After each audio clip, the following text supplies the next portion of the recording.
Hi guys, thanks for joining me today on our 6 degree separation chat. Today it is with Guy FURROW, and much of what you may need to know, I suggest that you Google because I'm too biased a fan and it would take me forever to sort of do a fleshed out lead in for Guy, but you can Google him, FURROW, also known as Miss Guy, MISSGUY, very famous as a DJ going way back, a cultural icon and phenom with he and his band, Toilet Boys, of which he was the lead, roughly 97 to 2003. Again, huge fan. One of the many reasons why I cannot wait to talk to Guy. He is also a photographer, creative in so many directions. His photography, please Google his bathtub series, because I think, again, it is rivaled only by Helmut Newton. Unbelievable photographer, creative in so many directions. I don't know where to begin, you guys. I mean, I wish I could give you kind of more of a lead in, but I'm at a loss. I'm just a fan.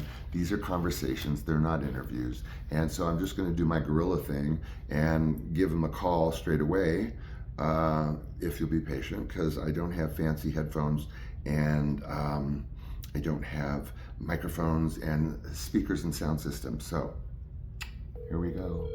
I'm thrilled. Hello. Guy, it's Sean. How are you? Hi, Sean. I'm good. How are you? I'm good. Oh my God.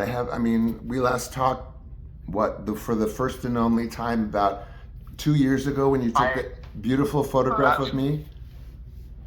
Well, thank you. Yeah, no, it might have been longer. I think it was like 5 years. Yeah, actually it was. I think it was right after we moved in here, which was like roughly 5 years ago. But anyway, I still have it by my bedside and it's beautiful. And I want to thank you for that first and foremost. Oh my God, my pleasure. Are you just like off the cuff? I mean, there's so many things we're going to get to, but where are you at with your portraiture and or your photography right now? I don't kind of Google things. Well, I'm still shooting portraits. The virtual portraits I stopped doing, Okay. A year and a half or so into the pandemic. Right. But I still shoot portraits here in New York, and I usually travel with my camera, so I always have it on me. So I try to shoot a lot, but I don't know what I've done lately that would be of interest, really. I mean, not of interest, but notable. Focus, or But I don't know. I think there was something in the last year or so. That was one of my photos was used in like a UK newspaper. Really? Or something. Huh. Interesting. Yeah. Interesting. Well, anyway, I'm a big fan. I did give in part of the lead in. It's a surprise for you because I kind of gush because I'm huge fan of photography for a million reasons, and you just are such a standout, not just with my picture, but I followed that whole series, and of course I've Googled probably your photography as much as Toilet Boys. So again, I want to gush a little bit about the first series that I was a part of and the bathtub series in particular. Yeah, the bathtub series I started like almost 10 years ago. And I shot a lot of people like for the first couple of years, and I did a show, an exhibition of the bathtub series, and I don't remember, 2017 or 2018. Right. And then I've continued to shoot people, and everybody is photographed in my tub. Oh my God, I love it. So it's been a fun project, but I actually was thinking recently that I'm going to start sort of wrapping that up for a number of reasons that I won't bore you with. No. But it's been such a fun project, and I hope to do a book someday. And I'd like to do another exhibition of the photos, because it was, you know, a good series, I thought, and got a good response. And it's so so amazing, if you you ever guys. You find have to yourself Google. in New York, Yes. we can do you in the bubble bath. But Well, you know, I'll still shoot people, you know, occasionally, but I Yeah. don't want to do it Yeah. consistently. Consistently, yeah. I feel like sort of, you know. Well, you've I've done covered it a this lot of way. territory on that so far with your work, and I will tell you that with all of my body issues since, oh my God, I was what, 12, 13, for your photo, I would go nude. So there you go. Next time I'm in Manhattan, you have a date nude with me in your bathtub. All right, sounds good. Right Well, on. you know, I always tell people, because obviously not everybody that I've photographed in the tub is an exhibitionist. I mean, Oh my a God, lot of a no. lot of the people were Yeah. and are, but you know, I said you can. It's a really big tub, so when the bubbles are high, you can show as much or as Or as little as you little. want. Yeah. And some people are very shy. A couple of guys wore like you know, swimming trunks or underwear. Yeah. A couple of girls wore like bikini bottoms. Some girls wore their bras, and you know, so whatever is comfortable for the person getting in, I get it. And Right. you know, with girls, if with their bra straps, I tried to make sure bubbles were covering the bra straps, Right. and or I would Photoshop the bra straps out if they were showing, Oh. just because I want to give the illusion of, you know, everybody being nude in the Nude tub, in but the tub, yeah. certainly not everybody was. And then there's guys and girls that aren't shy, and I'll be like, I always say, oh, you know, your nipples showing, and sometimes a girl will cover their breasts up, With a or little sometimes bubble. they're like, oh, it's okay. And guys too, I'll be like, oh, you know, I can see your dick, and they're like, oh, I don't care, you know. So it's been, I miss you those know, pictures. a fun project in that regard too, because everybody's so different, you know. Yeah. That's what I love about it too. Is it's so like unpredictable, because I saw the first few and I'm like, shit, everyone is totally different. And then they're in there with clothes, and they're not clothes, and then their hair, and they're wet, and they're made up, and there's no makeup, and then it's lady here, and I'm like, what the shit. So anyway. Yeah. I forgot some people wore clothes. A lot of girls wore high heels, which I loved. Yeah. And you know, but I did everybody. I just, you know, I did some drag queens, and Right. Yes. you know, it was. I tried to get. I had a long wish list, and I got most everybody on my list. There's still a few that I would like to get someday, but and maybe I will, or I don't know. We'll see. Yeah. But yeah, it was a fun series, and thank you for that. What's your favorite, just complete offshoot of this, what's your favorite medium with, let's say, is photography your favorite of that, you know, that milieu of mediums, like photography, or, you know, lithography, or painting, or photography is the thing, right? Yeah, I mean, I like to paint. In fact, I just started painting again a couple of weeks ago.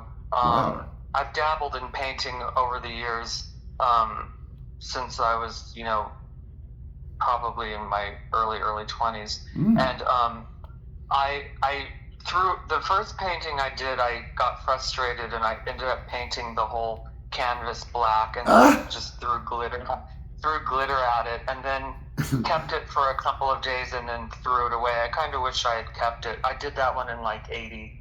Oh my God, Guy, you're kidding. Jeez Louise. 80. And then over the years, I've always drawn women's faces since I was a young, I guess probably a child. Same as same as me. Yeah, so I do love to draw, and I always have, but I don't always draw, you know. I mean, I doodle a lot, but yeah. So I started doing these paintings about, I guess, in 2008. I did. They're paintings of these women's faces that I used to draw, and so they're very 1920s looking. Yeah. And I did a couple that were in a group shows that sold, and then I have a few in my apartment. And like a couple of weeks ago, I started a new girl on a teeny tiny canvas. Really? That's probably like the size of a CD, maybe a little smaller. That's so and she's turning out small. really cute. I'll text you a photo. Oh, please, because that's like pointillism. I like prefer photography for sure. Okay. Photography is, the thing. you know, it's a different painting. I've known a lot of painters over the years, and I was always sort of an old roommate of mine's a great painter, and he I used to watch him paint. He did these huge girls, and it's a slow process for me, Yeah.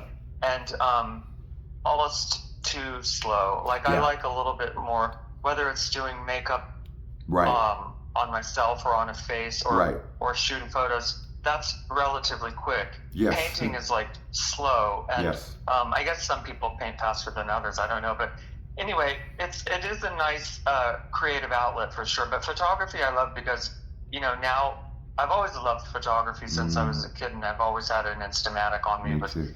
since my my God, whole me life, too. and so I would take pictures at concerts and Yeah, at yeah. school and whatever. Yeah. But and I liked getting film developed, but I have to say I love digital photography, and Oh. I can shoot someone, and then that night I can start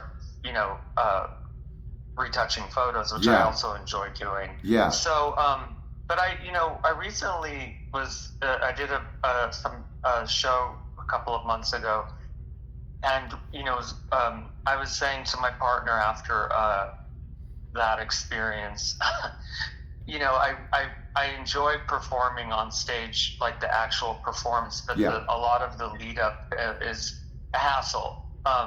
At this point in my life, like Yes. in the old days of my band, we Yeah. rehearsed 3 nights a week. Right. We toured, and it was Toured, just yeah. like we didn't have to think about it. But now, if I do something, I have to, get musicians that are available, and then sort out their schedules for Yeah. rehearsals and whatever.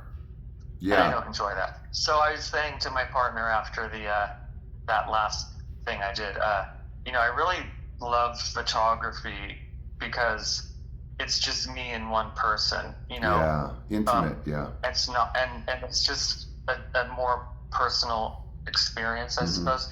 I mean, I don't know. I don't think I'll ever stop performing, but I definitely want to change the way I perform. Yes. But I really do love photography, and I hope to continue doing Yeah. it because it's a lot of fun. Yeah. Are you into Yeah, photograph? I used to, but I'm so like ancient guy. It's like I developed my own film. I printed my own. There was no digital anything. Amazing. So I was in there, the dark room, like shaking the friggin' chemicals, and then like pulling out the thing, and you have to do it in that black felt bag, or your film is ruined. And so that was my excitement, was not only the taking but the creating, like Stone Age creating. By the way, I took photography in 11th grade. Same with me. Oh, how funny! Well, Yeah. I got kicked out of my photography class because Why?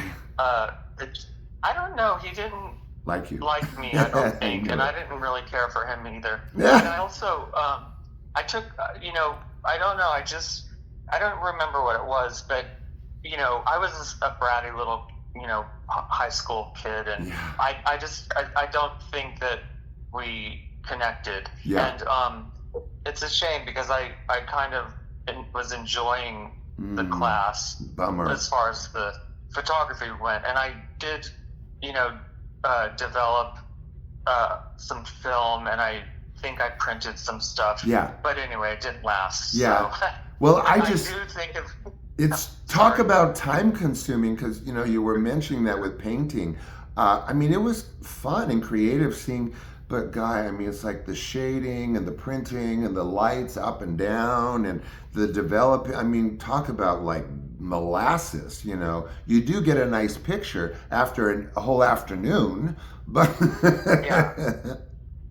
Yeah, I've known photographers over the years that do their own printing, and they are beautiful, but I just didn't really ever have an interest in yeah, that myself. Yeah. But I do enjoy photography, and I like photographing women. I guess I just love anything I do creatively. For the most part, there's some sort of female influence. Influence. Input or Yes. influence. Thank you. Yes. And even with like I don't know. I've always been drawn to Female. women. Yeah. And anything that's feminine as a visual. Yes. And that's so I do like photographing guys occasionally, Mm-hmm. but I find men harder to photograph.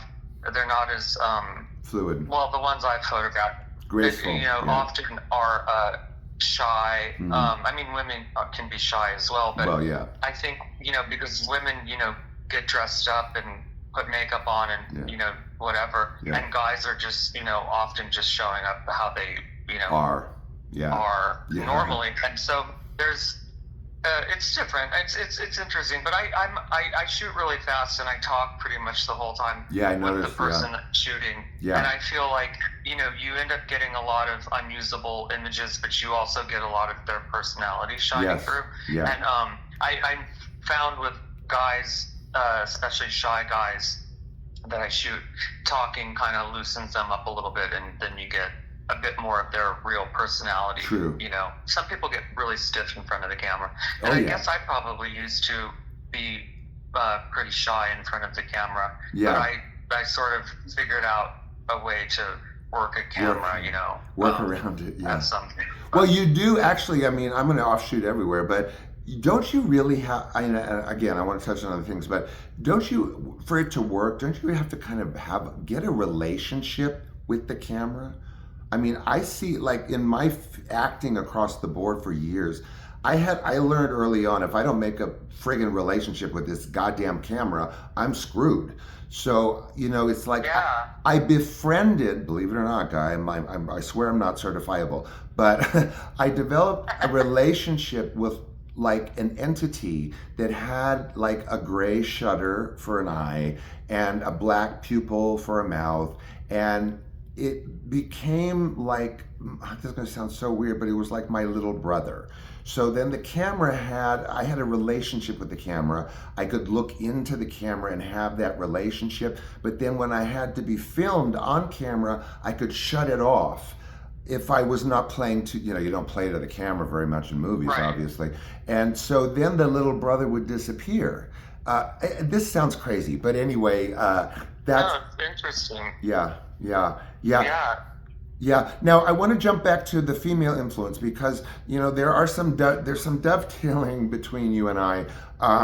I was heavily, almost exclusively influenced creatively by females growing up. I actually, believe it or not, Guy, wanted to be a cartoonist. Nobody, Oh, wow. Yeah, nobody knows that, but I drew incessantly. You couldn't stop me, and it was all women. And so I was, I mean, come on, man. I had mahogany like wallpapered on my, ceiling. I mean, not Peter Frampton. Yeah. I'm a little bit older, but so my Not much. I had both. I loved male rock stars and appreciated all of that. But I also just was always drawn to women. But Diana Ross is one of my all-time favorites. I mean, I would love to do her makeup or photograph her or both. I've taken some gorgeous photos of her live on stage, but I tried to get them to her, but I haven't had any luck. But I'll try. I went to elementary school with her daughters, and of course I can't begin to tell you what a humongous Diana Ross fan I was growing up. Like, it's ridiculous.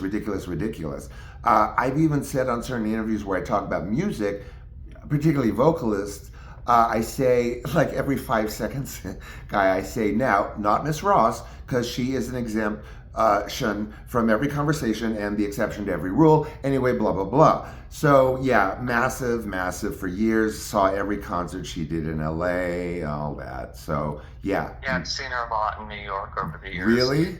Yeah, she's amazing. Did you see Radio City?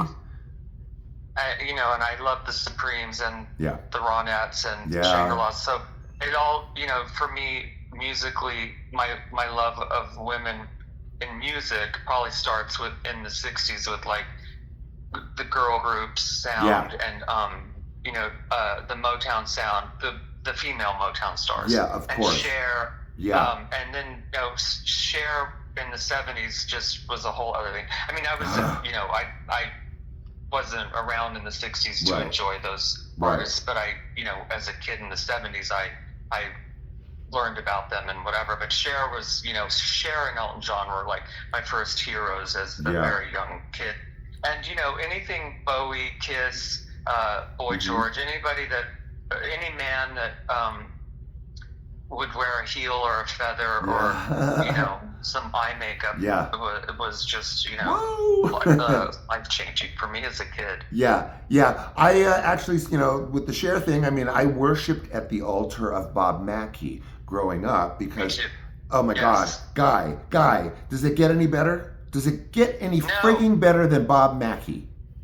No, and I got to meet him at the... I hate you! I hate you!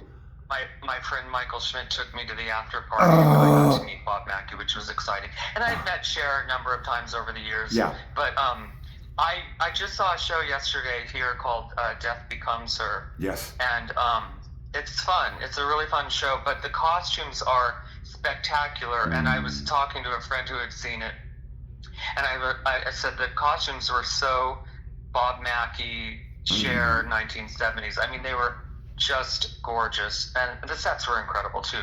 But it was Bob Mackie Bob Mackie and Steven Sprouse are probably my all-time favorite designers. Yeah, I'm looking in a mirror. I mean, my sense of glamour, my sense of chic and glamour, like what we just spoke about in terms of influence, was just like you might as well sucked it out of that.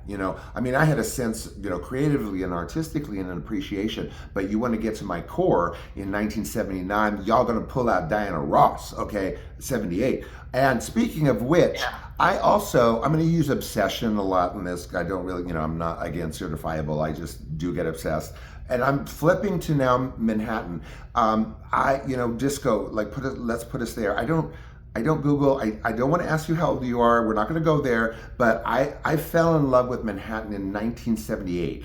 I used to go there because my mother, my best friend, who is a famous vocalist, brought us there, used to bring us there, 79, 78, not even 80. And then I started so then, oh my God, can you imagine that period of time in Manhattan? I mean, I was obsessed. I wanted to be a ballet dancer, anything that brought me in a friggin' Manhattan. Yeah. Then I bounced back in 87, and I make a point of going there twice a year. I save up money so I can go there twice a year. Of course, I go to Tix and in Times Square to get to see some shows, but 87 to 93 I was doing that twice a year, and of course I wanted to go to Pyramid and CBGB's, and that's really all I wanted to do, and get drunk. But anyway, so what was that all like for you, like 79 to 87? I mean, of course Toilet Boys wasn't until I'm guessing 97 to 2003, so, or maybe I'm wrong, but that's right. Yeah. So what was that experience in Manhattan for you? Because you might as well put me in an iron lung. I mean, anyway, I'm going on. Manhattan. What am I? I'm selling you Manhattan. Tell me, 79 to 87. Well, 79, I didn't really think about New York. I was a kid, living in Southern California. So, right. My best friend and I, at high school, we were planning on moving to LA after we got out of high school, and we just so happened to somehow get invited to our senior year. It was a couple months before we graduated high school. We were invited to this party that Malcolm McLaren was having in LA. Oh my God. And at the Le Mondrian Hotel. And yes. I have photos somewhere. We went and we were all dressed up. And when we were introduced to Malcolm, he said, it was brief, but he was interested in the way we looked and said, "Have you guys ever been to New York?" And we said no. And he said, "Oh, you should go. They would love you there." So the next day at school or whatever, we said, oh, I guess we're moving to New York. Ah! So after we graduated high school, we came to New York, and I love LA, and I really wanted to. That was my plan. My whole childhood really was to move to LA, and so after being in New York for a couple of years, we decided to move to LA, and we were going to start a band together. She was going to play bass, and I was going to, I guess, sing or play guitar. I don't remember. Because I was painfully shy, but I wanted to have a band. But we moved to LA in like '88, and she stayed for a few years, but I didn't last long because I'd already been in New York for a couple of years. So I just wanted to get back to New York, and I wasn't meeting any musicians in LA that were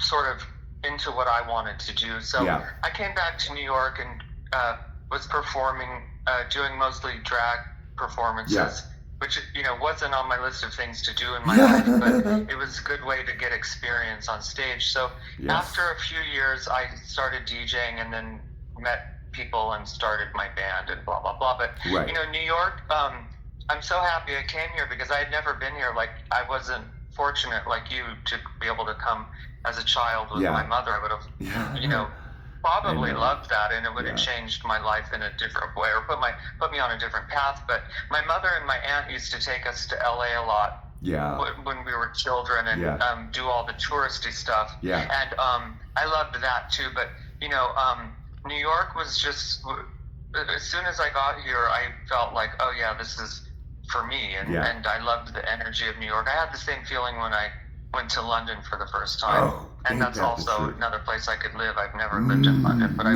could live there. But I really love New York, and I've been here a long time. And my oldest brother is 10 years older than me, and I always say I wish I was born 5 or 10 years earlier, because I would have gotten to New York sooner, earlier, and caught maybe the 70s or But I had friends that got here in 1980, and they it sounded great. I wish I was older, but I also probably would be dead if I had gotten to New York in the 70s. Well, thanks, Guy. No, I'm kidding. Don't write me off yet. For reasons that I won't go into. I'm kidding. But I'm sure you can imagine. I know. I know. Why. But because when I was a kid in Southern California, I was in the closet, and I was very shy my whole life, and I didn't do any drugs or anything. Like, I would drink with my friends when I got to be about 15, 16. But I wanted to try drugs, but I was too afraid that I would just, I don't know. I was too afraid of what might come out if I took drugs. So I had tried a couple of things when I was a kid in school, but when I got to New York, and I had no family here, so I was far away from my family and my school, the people I went to school with. So I started trying different drugs and not being afraid, because I was like, well, there's no one around. I can be myself, and no matter what the drugs bring out of me, it's going to be fine, because I'm just here with my best friend, and I had started meeting people in New York, and they were all very welcoming, and I didn't have any fears or concerns or worries, But anyway, I did have fun on experimenting with drugs when I was 18, 19, 20, 21, but I never really liked anything enough to want to do it all the time. And same with alcohol. So I have some family members who have had drug and alcohol problems, and mostly the men.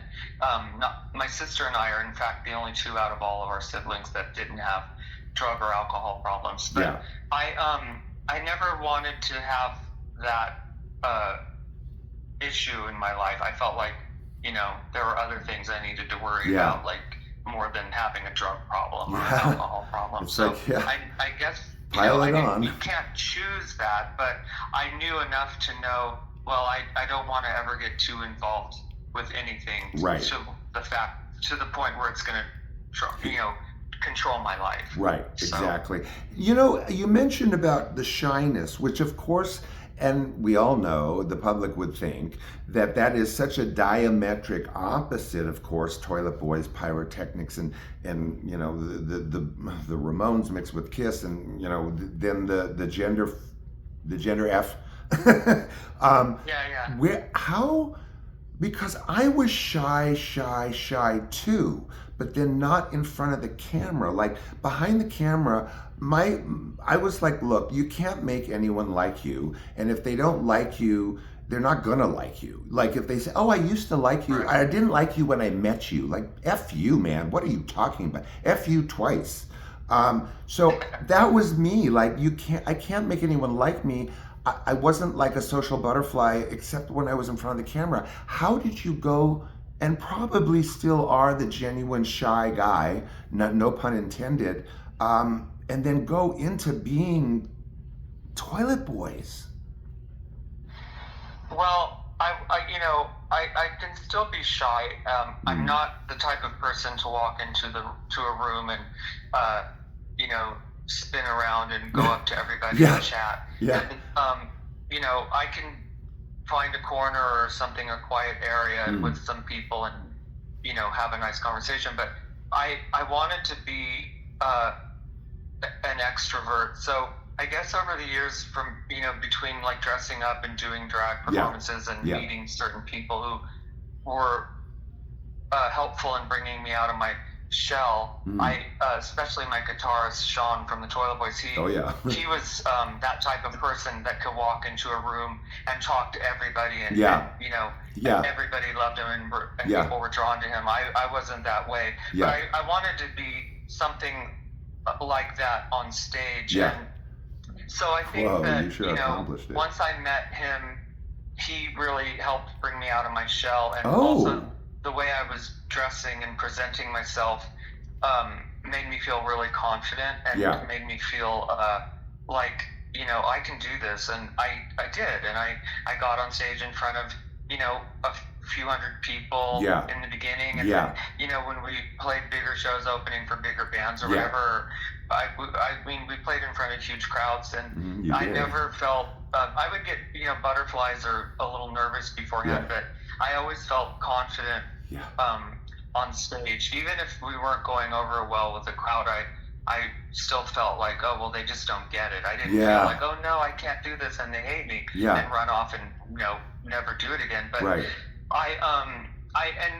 as far as like being photographed with my band and doing videos and all of that shit, I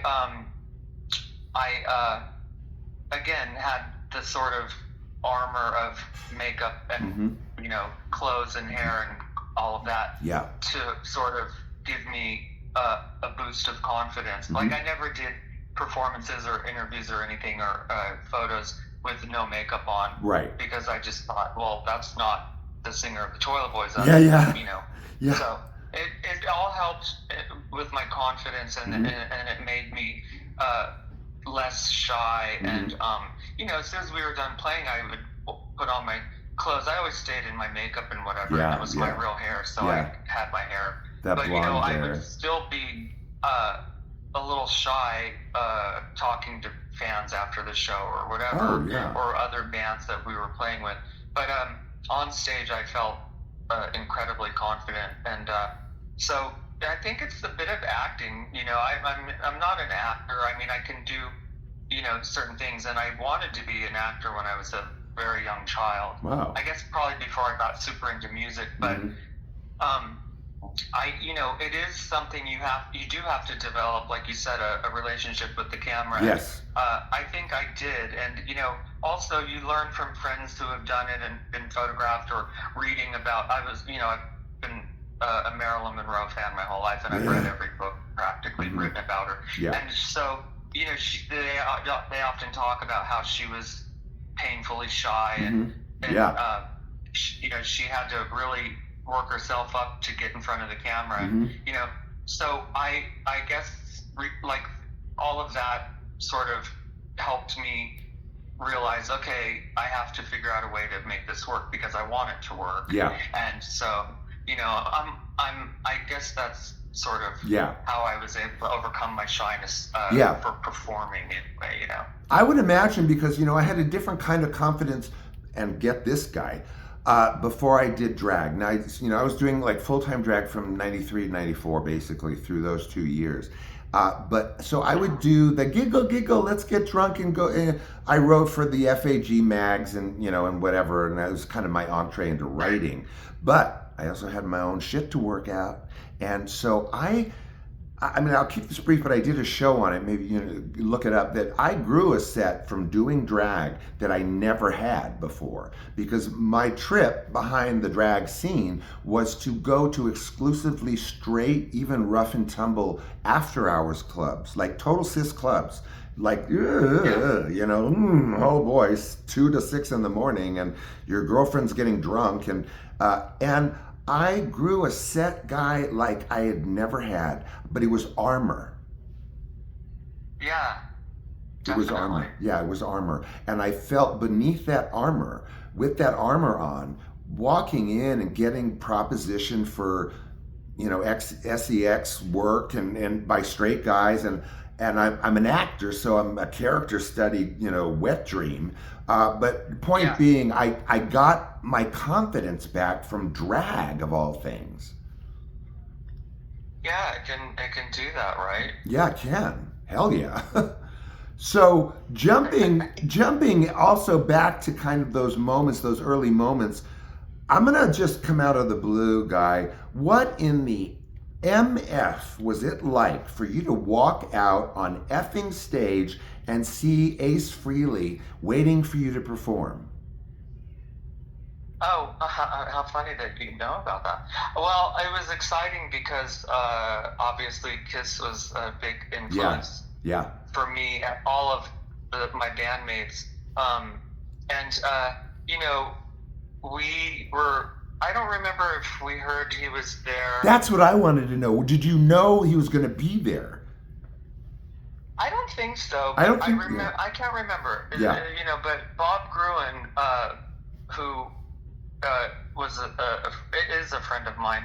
He, you know, he used to shoot Kiss a lot, and he shot their third album cover, Dressed to Kill. Yeah, Dressed to Kill. And so I knew of him and his work through like rock magazines when I was a kid growing up in the late 70s, and I would buy all the music magazines. Yeah. And so when I got to New York, I met him somehow. I don't remember how, but you know, probably just from going out, because he hangs out and goes out, and you know, he's such a nice guy. And so he knew we were Kiss fans, and so he was with Ace, and they had seen Alice Cooper that night. Oh no! And we were going on quite late. You know, we used to go on at midnight or 1 a.m. in those days. And so he brought Ace. So I don't remember if he knew. We definitely didn't get to hang out with Ace beforehand. So I think it was when. Oh, I feel like the guy who managed the club, told you. Friend Ron, he pulled me off and told you to the side and said, "Oh, Ace is here," you know. And so I think that's how I knew. So okay. But afterwards, you know, Bob brought him down to our dressing room. Oh my God! And he hung out with us all night. He was very sweet. I hate you. Bob took a few photos of me and him and Sean. And, but I had met Ace twice, I think, before that. Oh. Before I had a band in the late '80s. Once in New York, and he was very nice. I was all dressed up, and I don't know how, but I got to meet him. He was somewhere, and my friend introduced us. Yeah. And he was super sweet to me. Yeah. And then I met him and Gene Simmons in LA in like '88, and they were. Gene was actually nice to me, but Ace seemed like he just seemed in a bad mood. Yeah. And so he wasn't friendly to me. But you know, after he saw us play, and you know, we would bump into each other occasionally. Yeah. He was always very sweet to me, and always would tell me a really raunchy joke, and very funny and very sweet. So he was always my favorite Kiss member. So I was you know, thrilled. I met I think I Paul? met everybody in Kiss, but Yeah. anyway, it was nice. But it was because Bob Gruen brought him to see us, and Yeah. yeah, it was pretty magical that Yeah, night. that's what I was gonna. That's the word I was gonna use. Like magic, Christ, magic. My only brush was, and get this, guys, interesting, real quick. So I was at some friggin' like fashion week, like art shit, whatever it was, at the Pacific Design Center with my mom, of course, and like wandering around looking at bad art and racks of tacky schmatas, and then right in front of me is Paul Stanley. Okay, so I'm like gonna faint. I grab my mother's ticket to the damn thing with a pen and I go up and I'm like, did I say sir or something ridiculous? Can I have, would you mind?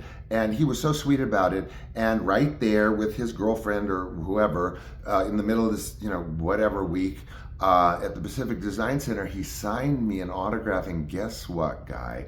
I happen to know that Jackie B was a huge fan, and I ran with her a little bit, like, because I was 93 drag in LA, and I knew she was a huge fan. And you know what I did, guy? I had him autograph it to her instead of me. And I gave it to her. I know. And then I had him autograph it to Kent, because Jackie used to be my editor when I worked at a couple magazines. So one of them, he used Kent Fuhrer as his like editor name. Yeah. And I wasn't thinking.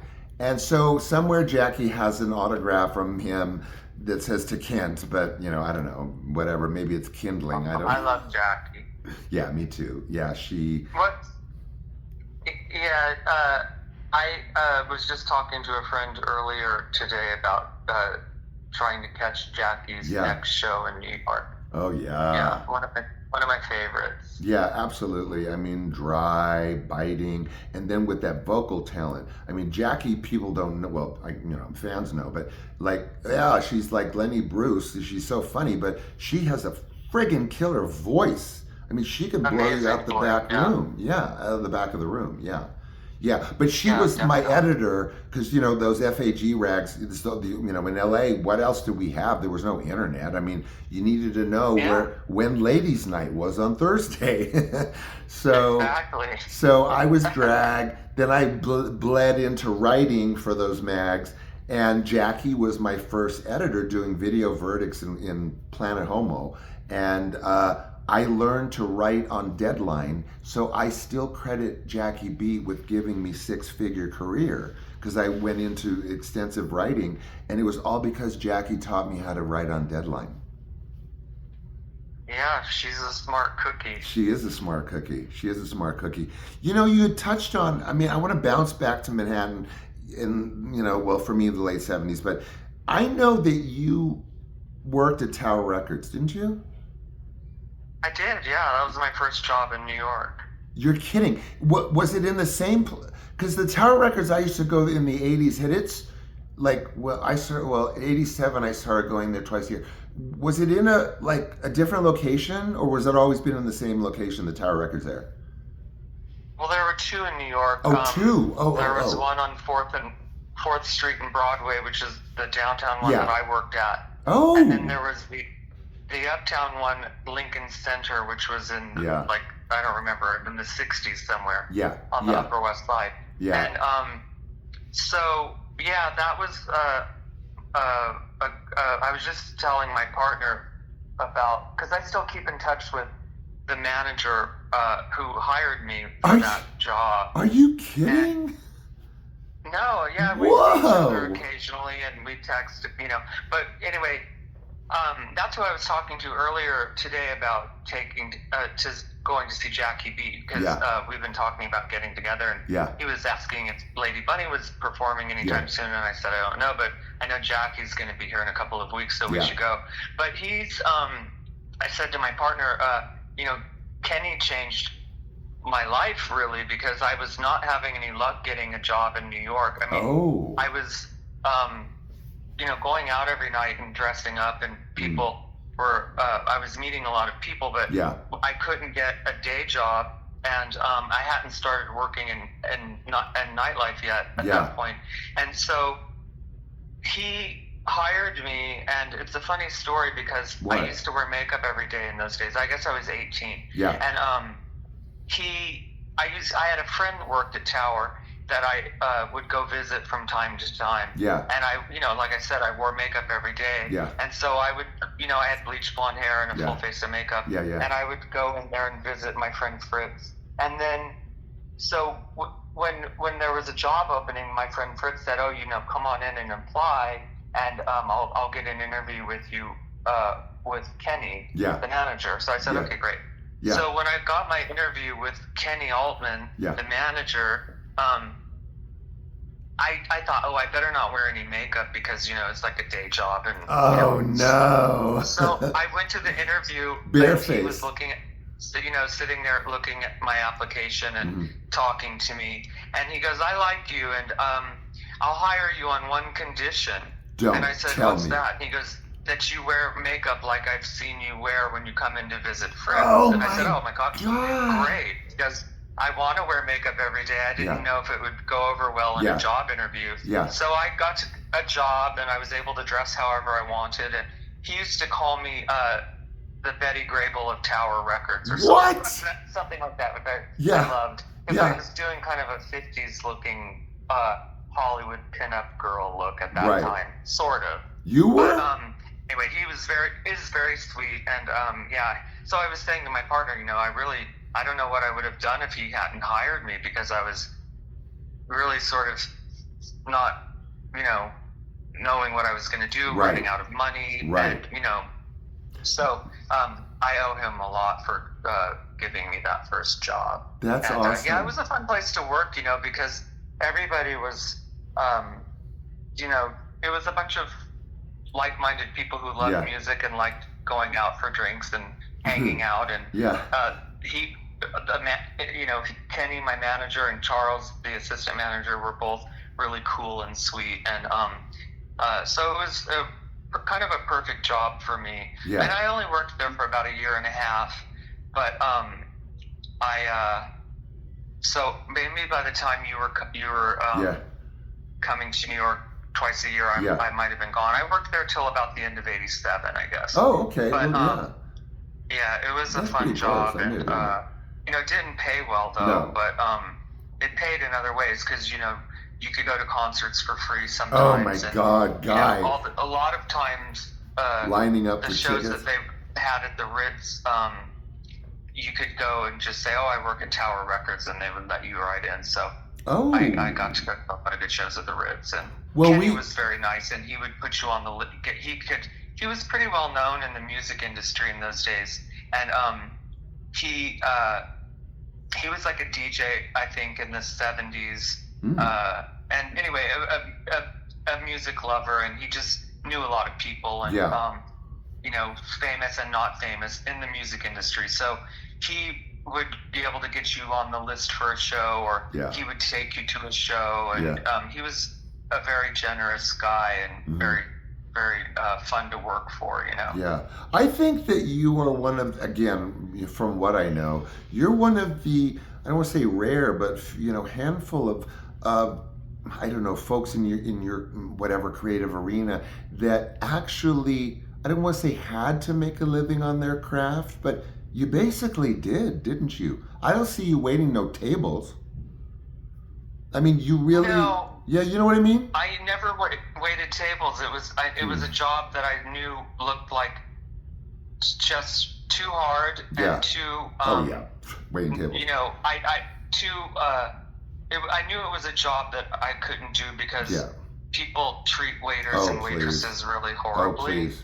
But, and I think you have to put up with a lot of shit from assholes. Yeah, and so totally. I knew that I wouldn't be able to do that. No. And so but you I DJ. lucked out being able to work in clubs and, and DJ. And DJing was perform first. in drag bars and stuff. DJing was like about first, right? That's kind of first. DJing? Yeah, like the first kind of job in terms of like being able to survive and be a DJ and begin to follow kind of your bliss. No? I had, I worked in clubs, doing various things. Oh. I worked as a co-check. I performed. I would host parties. Oh.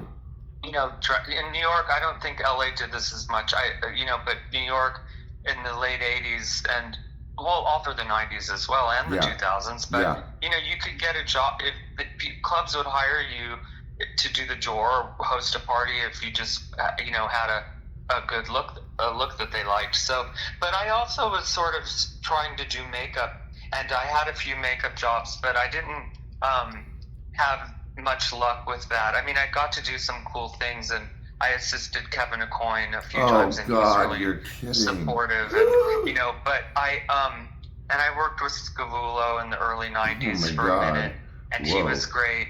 But I loved, as much as I love doing makeup and I'm good at it, Excellent. I like music more, and I knew I wanted to do something in music and make my money that way. So I, by chance, fell into DJing, and it turned out to be really good for me. I got a lot of work right away and a lot of notoriety, right away, because there wasn't really anybody doing what I was doing at the time. No. And so I worked a lot, and then through that, I made friends with people that I ended up starting my band with. Right. And so I guess, I was lucky that I accepted that first DJ gig I got offered in 1993, because I wasn't going to do it. And I had a couple of friends telling me, why don't you do it? You have a great record collection. You have good taste in music, and you know a lot about music. You should just do it. So I said, oh, okay. And it was supposed to be a one-off, filling in for this guy who was stuck on Fire Island and couldn't make it to the city for his DJ gig. And they liked me so much they fired him and hired. Oh my God.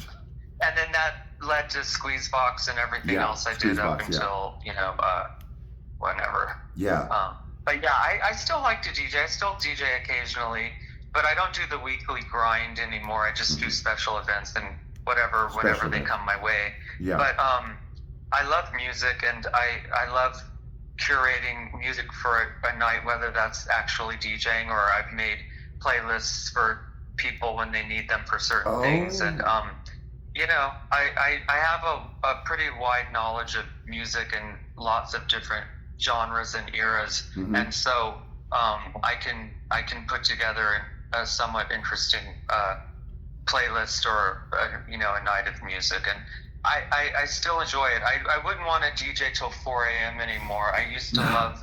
I was a night bird. I was up late and I loved it, but now I'm the opposite of that. So I couldn't even imagine DJing till midnight, anymore. But till midnight. I like gigs that are early. The last time I DJ'd late was I DJ'd at Brian Rabin's party in LA, Georgia's a couple of years ago, and it was so much fun. It was probably the one of my favorite DJ gigs ever, really. I mean, certainly in the last 10 or 15 years. Yeah. And that was till 2 a.m., but it was a really fun night.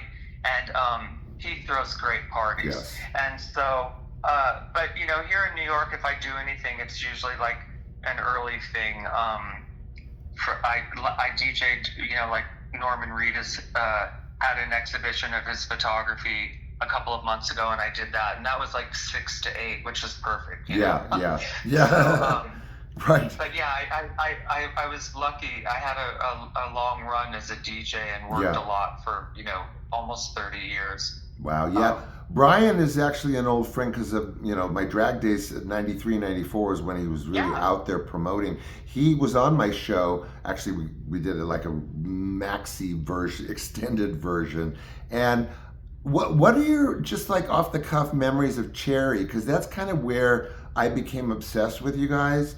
What was there like a moment at Cherry or famous, like, I don't know, show or takeaway? Well, we only played Cherry once, if I remember correctly. Yes, you did. I was there. And that was our very first show in Los Angeles and on the West Coast. We had a West Coast tour, and that was in like the spring of '97. Yes. And we were kind of getting a little buzz happening in New York, but we hadn't played out of town yet, I don't think. I mean, we had done a couple of weird things like Provincetown and maybe I don't know if we had played Philly yet at that point, but a couple of out of town gigs, but not much. And so when we got this little West Coast tour booked, I knew Brian from like nightclubs in New York and LA, Oh. but I don't think I knew him all that well at that point. But he said, "Oh, I want to have you guys at Cherry," and I knew about Cherry, and I said, "Oh yeah, that would be great." So Yeah. he said, "I just want that to be your first show out here." I said, "Okay, good, no problem." So Yeah.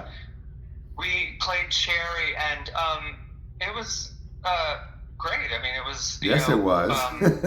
it was a fun night, and Yeah, it was. a great crowd, and it was sort of like playing at Squeezebox, which we had played a lot. That's where we played our we were born out of Squeezebox, so it was great. And then we went about the rest of our tour, but I don't think we ever played Cherry again. But Brian and I, after that, became good friends, and we've remained friends all these years, and have done numerous things together, work-wise and travel-wise, and he's a hoot, and he is.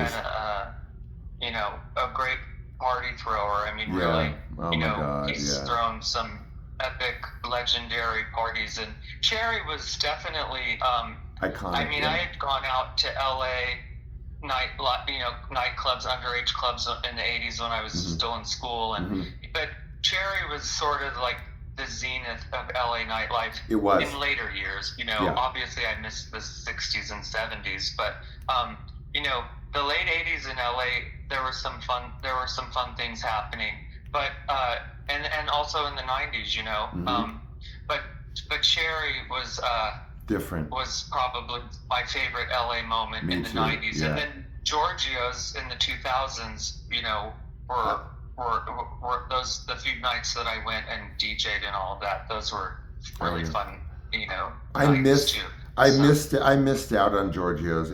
Brian had like an open invite for me and everything, and I just never friggin' went, and it's like, I wanted to go there once, Yeah, well, I think he does one-offs now here and there, a few times a year, and I haven't been to the last few because I was away, but he, I think he's doing something in the fall, and I mean, nobody knows how to throw a party like Brian. No, he lives out of the country. He lives out of the country now, Yeah, he's in Mexico. Yeah, Merida, I think, gorgeous house, everything. I'm like, because oh my God, we talk forever, but I'm like, what are you doing down there? Like, what are you doing? Your laundry? Are you going to the beach? Like, this is not the Brian that I was used to, as a drag queen. As a drag queen, my Brian did not live in Mexico by the beach, okay? It was Jimmy and Brian and like 16 million clubs that they, because back then it was so fractured. It was like everything was a club. Like one week was a club, and then that club became two clubs, and then they shut down, became one club, and then this, was like kind of schizophrenic actually out here in the early 90s with drag and clubs. Yeah. I went out to LA a couple of times in the early 90s to maybe perform or whatever. I don't remember, but probably to perform. Yeah. And I feel like I talked with the last time I saw Jackie for lunch in LA. We might have talked about this, or was it someone else? But they knew what club I had gone out there to perform at, and it was probably like 93. Yeah. But that was me. I met Jackie I'm pretty sure I met Jackie here in New York the first time she did Wigstock. I think so. In 93. But we hit it off right away, and I had known Sherry for a little bit because she was living here for a couple of years. Yeah. And they were close. Yes. So I might have met Jackie through Sherry, but it was at Wigstock in 93, and we hit it off, and I'm still good friends with Sherry and Jackie and all of those LA queens from those days. Although I still think of Sherry as being a New York queen, but I think Sherry kind of like I mean, like Jackie wouldn't really like have been on or know much or been in New York City much had it not been for Sherry. I mean, I think their friendship that developed in Manhattan sort of. I mean, they're still very tight and they work off of each Oh other yeah. brilliantly. We're working Yeah, off of each other. Yeah. I think they I forget the history exactly, but I feel like they knew each other a little bit in LA Oh, before okay. Sherry came here. And then Okay. Candace Kane also Yeah. is part of that, like LA to New York Yeah. around that same time, who I had met uh, from probably Sherry or Hmm. I don't know, maybe Jackie, I don't remember, but Yeah. I always loved Candace and still do. And Yeah. but yeah, so I don't remember exactly how I met who and Yeah. who first, and No. but I want to say it was Sherry. Yeah. And Sherry and I hit it off right away too. Yeah. And I always say Sherry's like the nicest person you'll ever meet. Really. And so funny, and yeah, I love Sherry. I didn't get to see her when she was here last month. We tried, but she was only in town for like a day, and I couldn't go to her show. And we were going to try to meet just for a quick coffee, but it didn't happen. But Yeah. yeah, I think right now, because you mentioned Jackie earlier, but I want to say she's doing a bear cruise right now, a bear themed cruise right now, or upcoming. oh, So how funny! yeah, so she may be I love it. She may be in P Town or Fire Island, but I think like upcoming or now or something she's doing. It's a bear themed cruise. Isn't that great? That's amazing. Yeah. Because I think we met, by the way, through Brian. Oh. It could have been Jackie, but because now that you told me about Jackie being your editor and all of that sort of rang a bell. But I feel like Brian is the one who introduced us, Brian Raven. But he could have, yeah. I wanted to tell you, what'd you say? I was going to say he could have, because I met so many people through Brian, like the Louds, for example. But go ahead, yeah. Yeah, I never got to meet any of them, but I know all about Lance Loud, of course, from various people. Brian Pleasant Gayman, who is an LA legend and a friend of mine. I love the history of LA all the way back to the old era of Hollywood, and then the 60s sort of scene, and then the punk scene and the glam rock scene of the 70s. And I wish I had been a part of that, but I was just born too late. But I've always loved the history of LA, and I love LA. I could definitely live there. Like I said, I tried in the late 80s, but I only lasted like 6 months, and not even 6 months in a row. I went for 2 months, and then I came back to New York the summer of, I guess it was '88, to be on a float in the Gay Pride Parade. Yeah. And I was only supposed to be here a week, and I ended up staying the whole summer with my good friends who let me, sleep on their couch, and we had a great summer. Right. And then I went back to LA for a couple more months, and then I think I said, "Oh yeah, I'm gonna stay in New York. I want to go back to New York."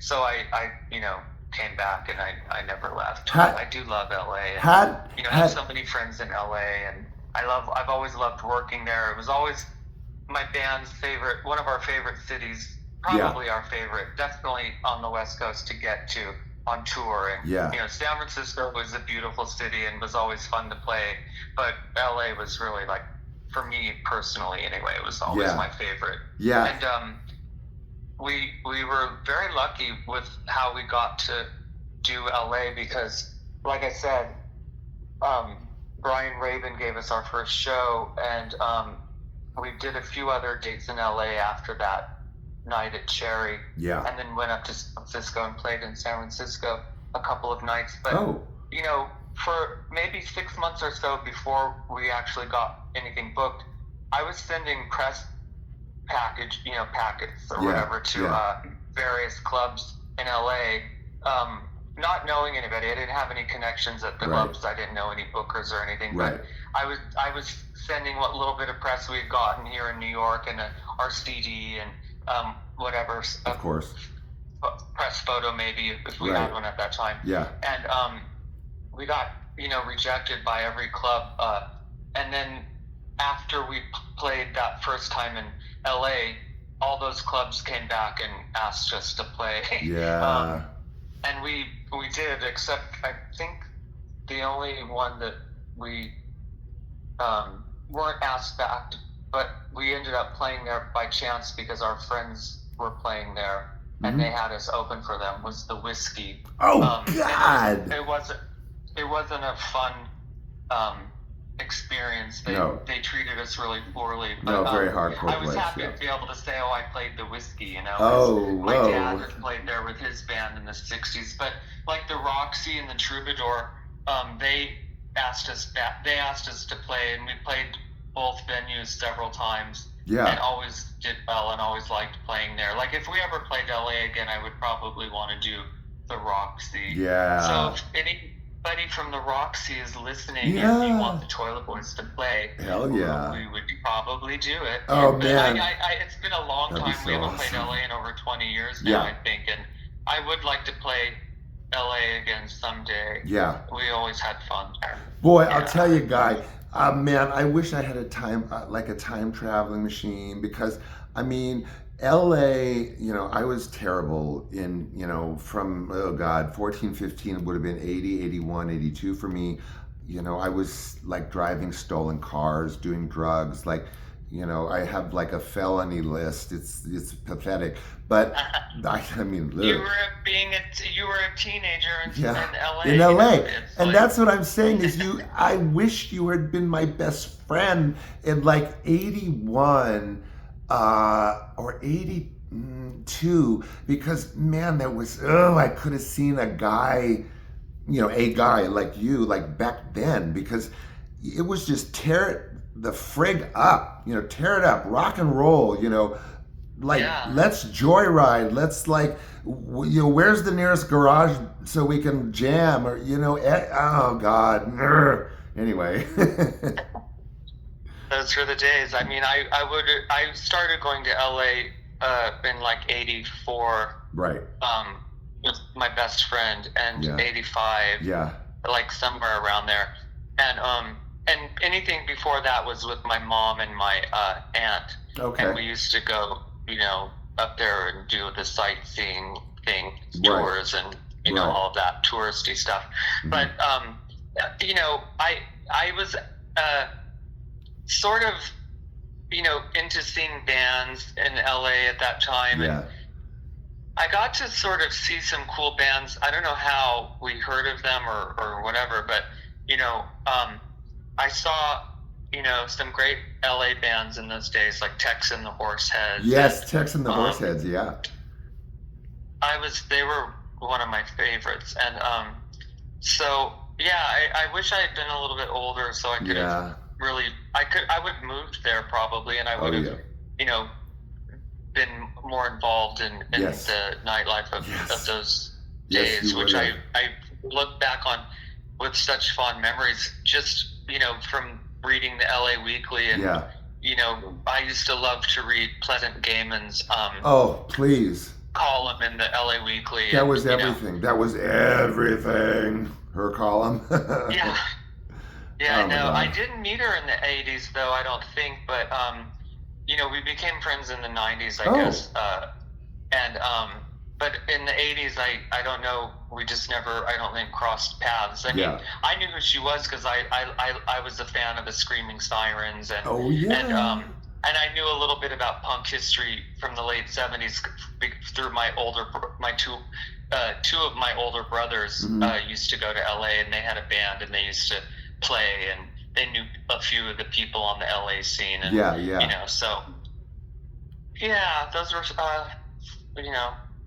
fun times. Yeah. Well, anyway, like I said, it's not that you missed your calling, but it sure would have been nice to have you rolling around with me in a stolen van. I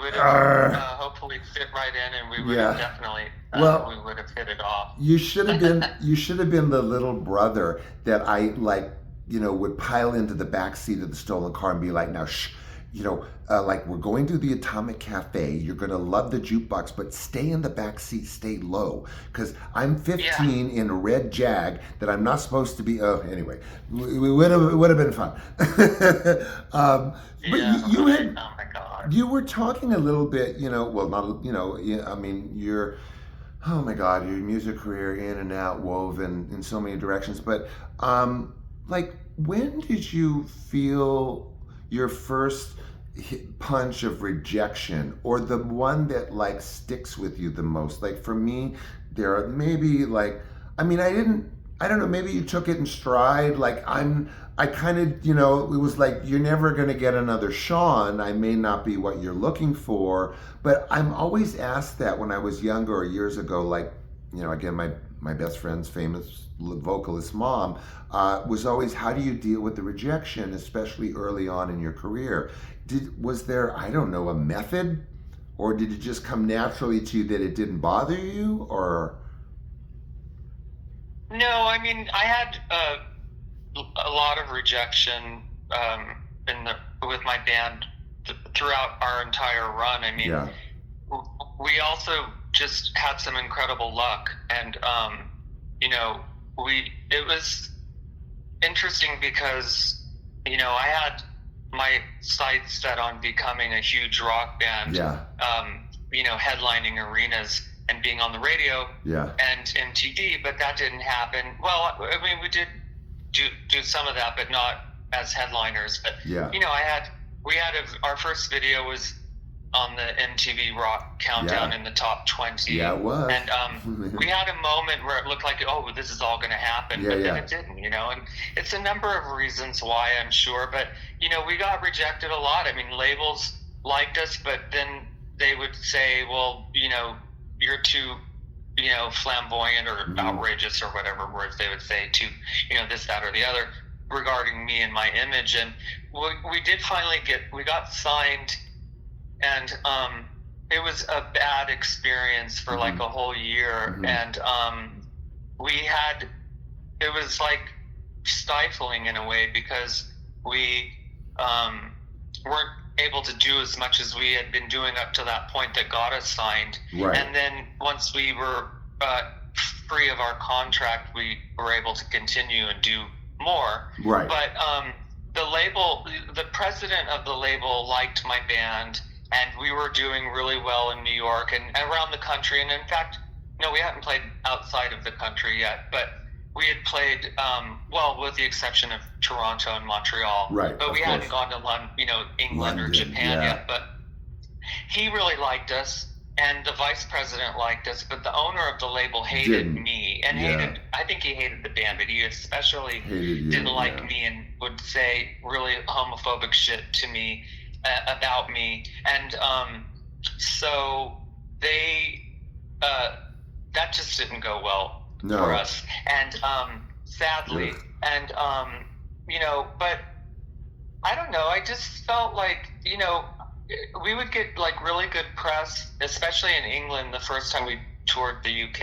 And then the second time we played, we got ripped to shreds by all of the press critics that came for our show. So I had friends that had played England and were super successful, and they just said, you can't, if you're going to read press about yourself, you have to take it with you can't let it affect you one way or the other. If it's good press, you can't let it go to your head, and if it's bad press, you can't let it beat you down, destroy you. And so that was helpful. And you just kind of, I mean, obviously, if someone writes something nice about you, it's great.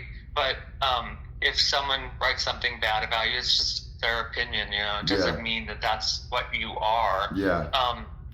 And so I just had moments of like thinking, oh well, they don't like me, or this didn't work out, so I'm gonna just try something else and keep doing what we're doing or what I'm doing, and keep going for it. I mean, we all face rejection in one way or the other, whether it's personally or career-wise, and Yeah. it's not just at some points in your life. I mean, you can face rejection, years into your Yeah. career. Mhm. I've had, a long DJ career, but I've had people, say I'm the greatest DJ, and I've had people say I'm the worst DJ, and I don't think I'm either. I'm somewhere in between, but closer to greatest. Yeah. But, Closer to the greatest. I'm a good DJ, and I Yeah, know you that, are. and there's nothing wrong with knowing that you're good at what you No. do. But, I can understand why somebody would say I'm the worst DJ, because I don't know how to, mix. Like, I'm not a mix master. I mean, I know how to, like, blend music so that There you it's go. not abrupt, every time a new song comes Yeah. out. But I'm not mixing beats per minute.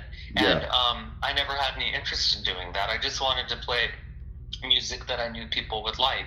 And as far as my band goes, I mean, we were a fun band, and we were like, when I see photos or videos of us from those days, I'm like, oh, I would have been a fan of this band if I wasn't in it. Like, and we had people that really were drawn to us because of my image, and because of the image of the guys being shirtless on stage, and all of the fun stuff that we did. On Fire breathing.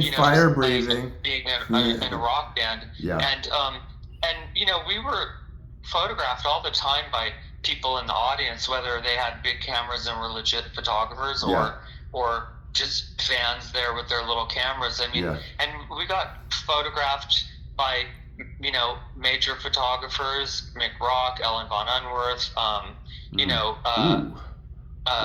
Bob Gruen, Lee Black Childers. I mean, it was pretty cool, and so I feel happy, like, with what we did and what we were able to sort of, the impact you had.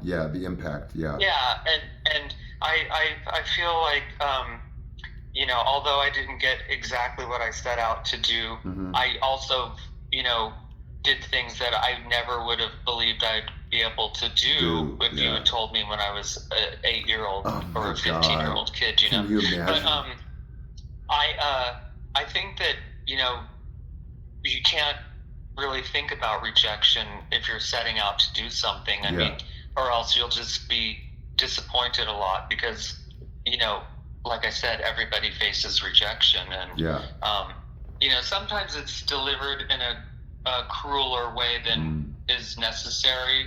Sometimes I think people are just assholes, or they're not sensitive to someone's feelings. And I've had managers say to me, that's just the business. Like, you don't take it personally, but it's hard not to, but you feel like your dreams are crushed, but they're not. They're just it's just a setback. So I don't know. I don't know if I'd be able to start a band now, because it's so different now with everything. We broke up before the internet. I mean, before social media was a thing. I think right around the time we were breaking up, what was not Facebook, the one Friendster? Remember? Oh, Friendster! Oh my God! Oh my God! That was just sort of, I think that was just sort of starting, but anything we did was all through word of mouth, and I think we got a lot of press based on our image, and my image in particular, and our show. We weren't like the typical late 90s, early 2000s band. I mean, we had a lot that was sort of like made people interested in taking our photo or writing about us. Guy, so we got a lot of press without ever having like a proper or a record deal, or a record deal that was like nurturing, I suppose. If that's such a thing in the music industry, I don't know. It's oxymoron. No, I'm kidding. and nowadays, you don't need a record label to, you can have success without that, and I think that's great. And I think the record labels definitely got what they deserved, because they were,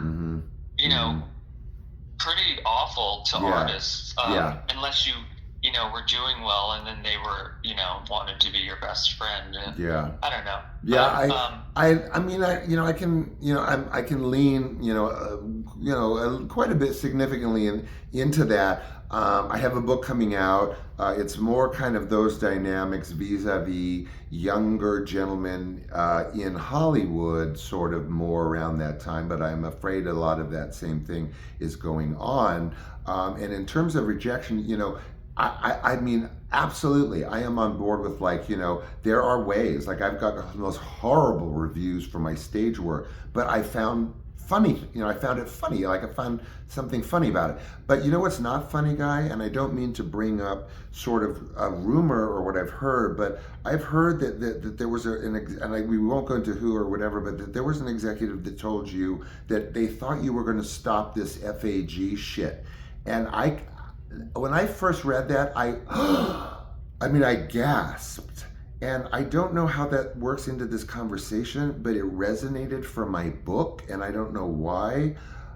How was that different? I mean, not that you lost sleep over it, but that's not the normal kind of rejection, Guy.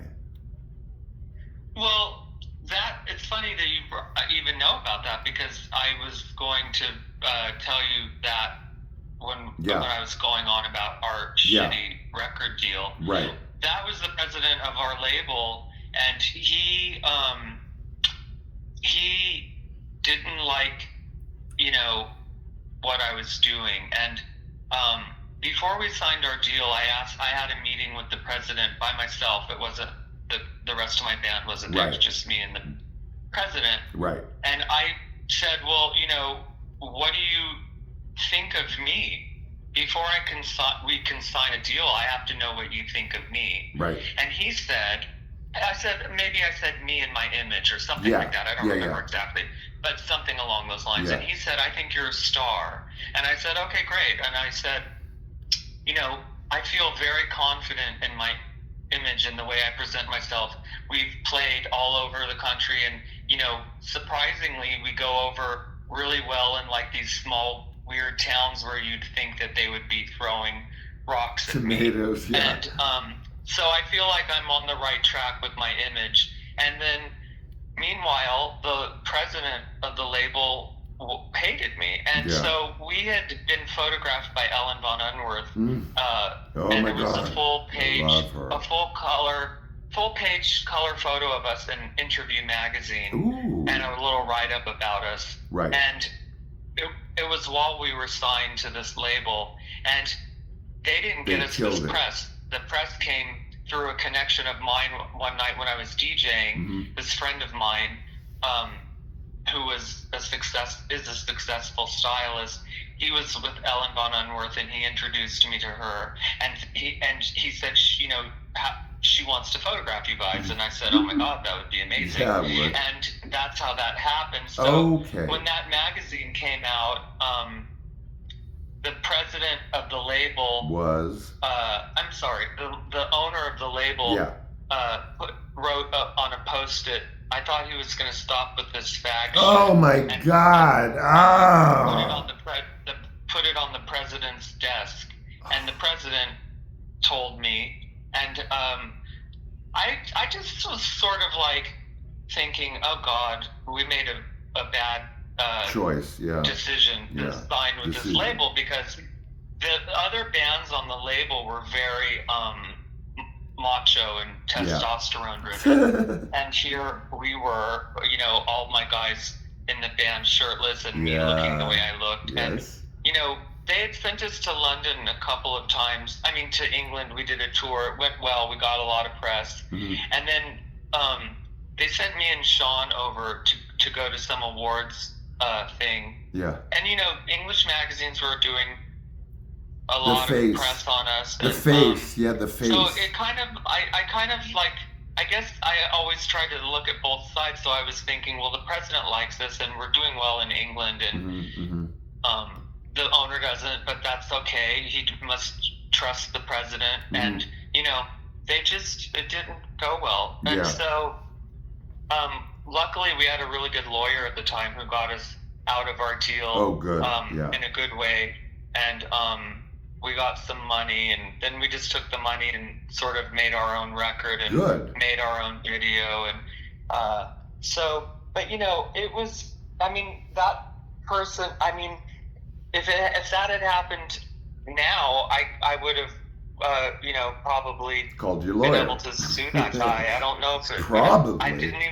That didn't cross my mind in those days. Not back then. No. To say that, I just figured, I dealt with homophobia in that industry a lot, because some of the bands we would play with, usually they were all really cool, and maybe there would be one person in the band or snarky, one crew person who you could tell was a little homophobic or thought we were stupid or whatever. For the owner of your label that signed you to say that, I mean, especially since like we were getting great press. And, exactly. They didn't even understand how we got that press, because I don't know, they just didn't get us, I guess. But it was gross, But I didn't really worry about it too much. I mean, when it went bad and the deal was over, I was upset. We all were. I mean, we were pretty devastated, but I didn't feel like it was the end of us. And a lot of bands, that I had known, just broke up after that. After they had a bad experience with the label or whatever. But we still seemed excited about the band, so we kept it going for another few years, I suppose. Then we ended up doing all this fun stuff that we were able to do without that labels. So, but I whenever I'll write books someday, and they'll be I'll touch on that more, but it was it was pretty gross, but I guess all they really wanted was for me to wear pants. Oh my God. And I guess maybe I should have. I don't know. I thought I was doing the right thing, but I guess I could have maybe compromised a little bit more. I don't know. No. I didn't want to tone it down, and I didn't feel like I should, so I didn't. No, but, you were true to yourself, because first of all, there is no Toilet Boys with pants on you. But no, it's just not Toilet Boys with guy in pants. Anyway. Especially in those days. Especially, yeah. Well, the funny thing is I, when we first started, I wanted to be able to dress however I wanted. So I would wear the panties and fishnets sometimes, and then sometimes I would wear tight black jeans and whatever. And then when we started getting a little bit more notoriety, I was still doing that. So I remember we were playing somewhere, might have been Philadelphia or somewhere in Baltimore, I don't know. And I was like, it was in the winter, and I wore tight black jeans. And a fan came up to me after the show and said, hey, where's the fishnets? I thought I was going to see the ripped fishnets. And that dawned on me then. I thought, oh wow, people want to see that. It's your brand. And it was your some brand. like some sort of brand. Straight, rock dude who asked me that. So I thought, oh wow, people associate the ripped fishnets with me. Yeah. And so probably from that moment on, I always did the ripped fishnets. Yeah. And, brand. whatever. So, but I mean, when we play shows now, I just wear tight black jeans. I don't do the panties or fishnets anymore because I'm 50-something, and it's just not gonna work for me anymore. And I don't want. It doesn't feel like me anymore. Same reason the guys don't play shirtless anymore when we play. So. It's a little different now, just a little. I guess we have to be a little bit more mature or whatever. I don't feel friggin' mature, but oh well, if the shoe fits, I guess. I don't, but I feel like it doesn't feel like that's me anymore. That was me 25 years ago, you know. So it doesn't feel like I feel like I'm still the singer of the Toilet Boys. I still wear a full face of makeup, and I do my hair and Yeah, I of paint course. my nails and I do all of that shit. Yeah. And I wear a heel. I Yeah. like a heel, but A I good just heel. don't want to do the lingerie anymore. Yeah. And I guess if I ever had the uh, the desire to do it, I would, Mhm, but mhm. so far I haven't when we Yeah. played in recent years. Yeah. But Yeah. yeah, what can you do? What are you gonna do? What are you gonna do? Listen, we'll tie things up because I know that you got things to do and it's later in your time zone. But I want just to, I want to tell you. I mean, I don't know how to. I'll just sound like every other fan guy, so forget it. But I want to tell you so many things that like I said, I don't know if you saw the promo, but I had written that you ended up with the life that I had dreamed of, and you want AT guy? I'll trade you the memories. No, but I mean seriously.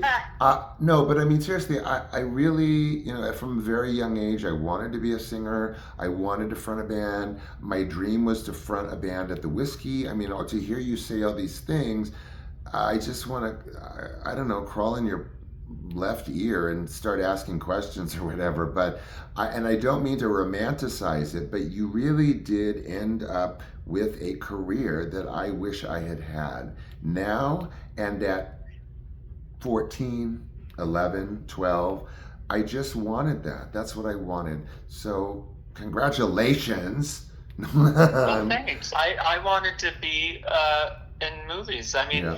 maybe I still will be someday. I don't Well, know. yeah. I'm kidding, but Yeah. I jokingly say that when I'm going to start, trying to get into acting when Yeah. I'm 60, because I figured that there's going to be Character roles. a need for someone to be an older,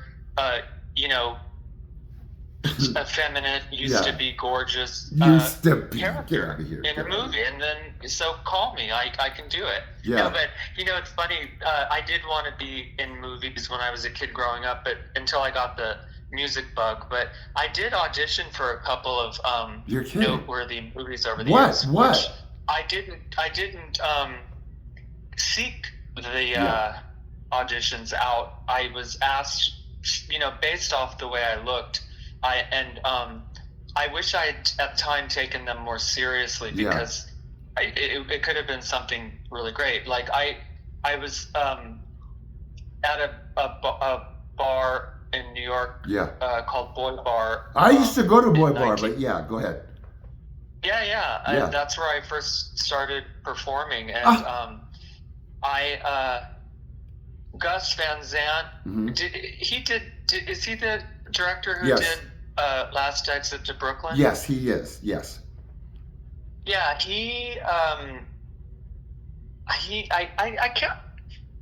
I think it was him, or somebody, working for him, right, saw me and asked me if I would audition for the part of Georgette. Yeah. And I said, well, I've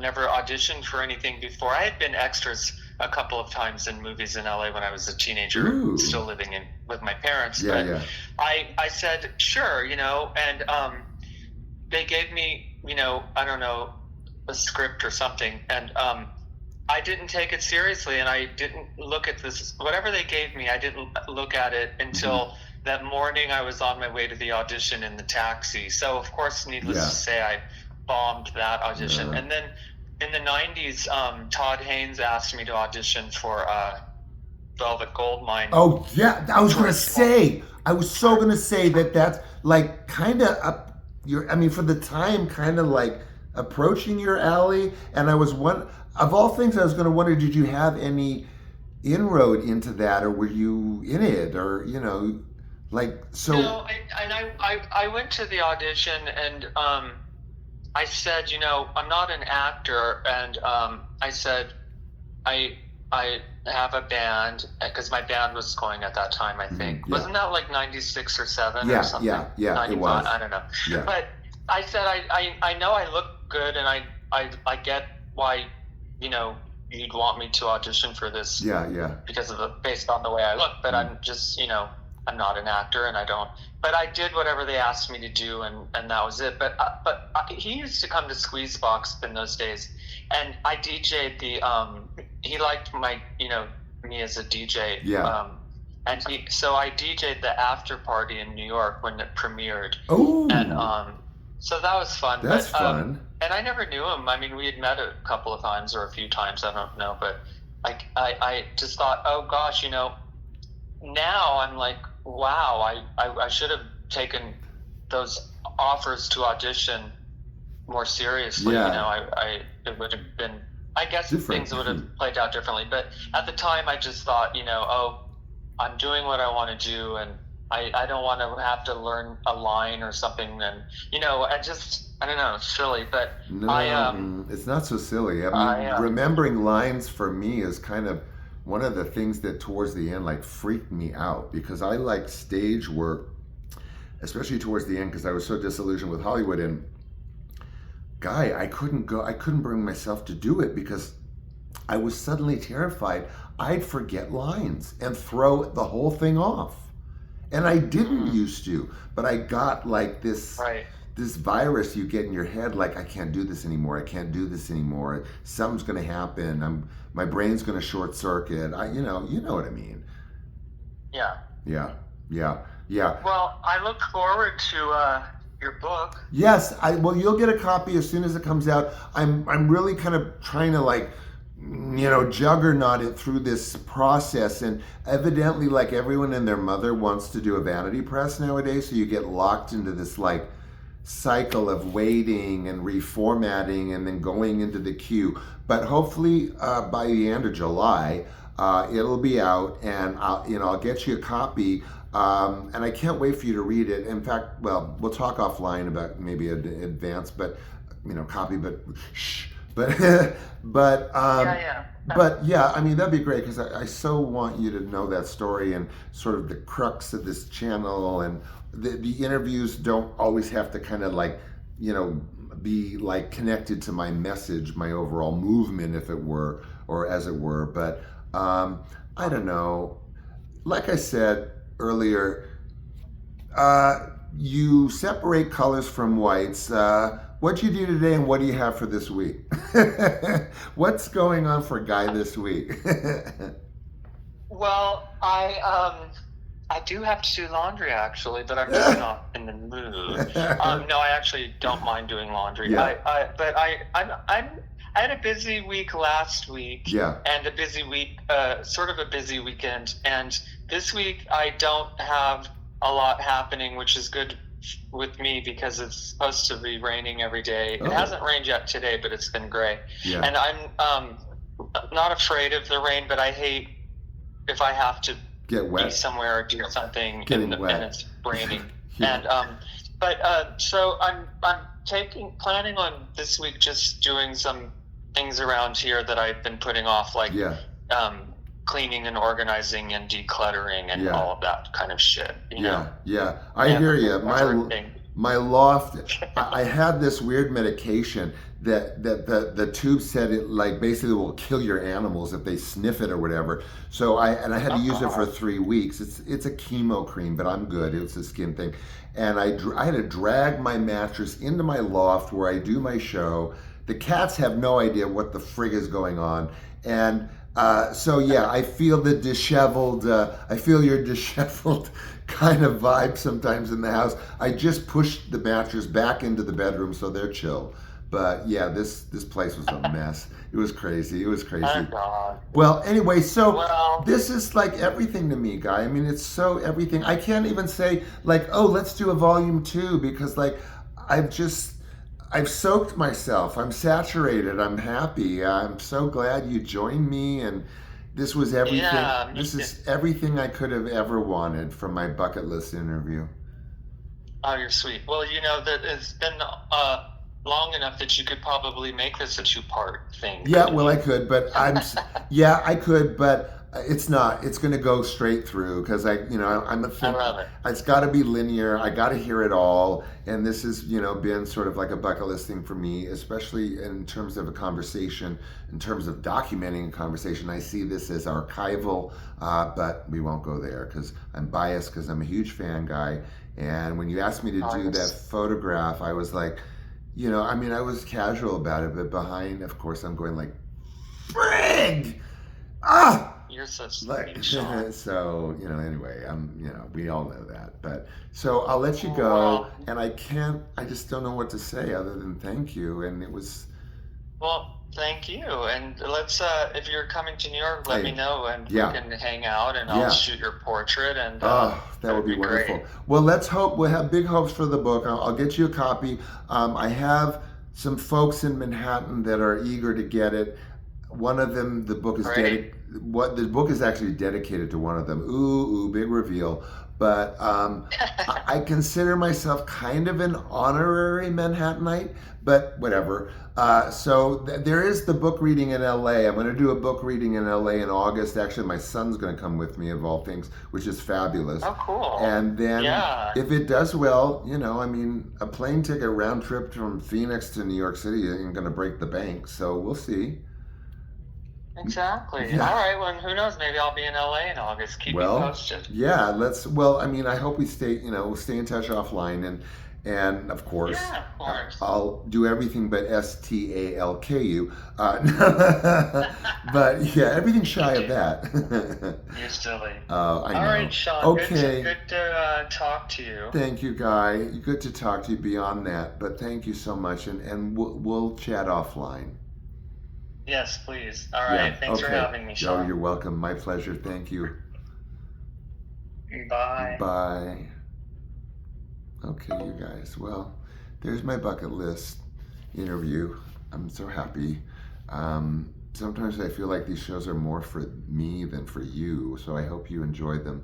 I know with a guest like that, you sure did. Because, look at me, I'm bouncing out of my chair half the time and talking 100 miles an hour. That's when you know Sean is having a good time. And this was more than a good time for me. Like I said, actually, these shows are archival. Um, you know, Guy, Robert Risco, certain of my other guests I see as little bits of history. And like that's why I told the whole Donna Summer, Barbara Streisand experience, with the recording of Enough is Enough. I mean, it's everyone's cool with that. I'm not divulging any secrets, but it's got to be known. Somebody's got to tell it. Same thing. I want all those answers. I want to know those things that off the beaten track. That's kind of, I guess, my brand or whatever. But like I said, that's why I feel sometimes like this is more for me than you, but I know it's not. So again, thank you for joining me as always. There will be a show this week. I have 2 hopefuls, and of course my regular shows, which I vomit out of my mouth in little post-its every night when I don't have an interview or a conversation, as our 6-degree chats are more like. Okay, I'll let you go. I know I've said that. And thanks again. It was a pleasure for all of us. More than a pleasure. And I will see you tomorrow with either a conversation or one of my regular shows, which of course are the Robin Hood Diaries. Okay, thank you, Guy. Thank you, guys. And I love you, and I will see you soon enough. I'll be cramming some teaser down your throat, no doubt. Okay, bye again. See ya.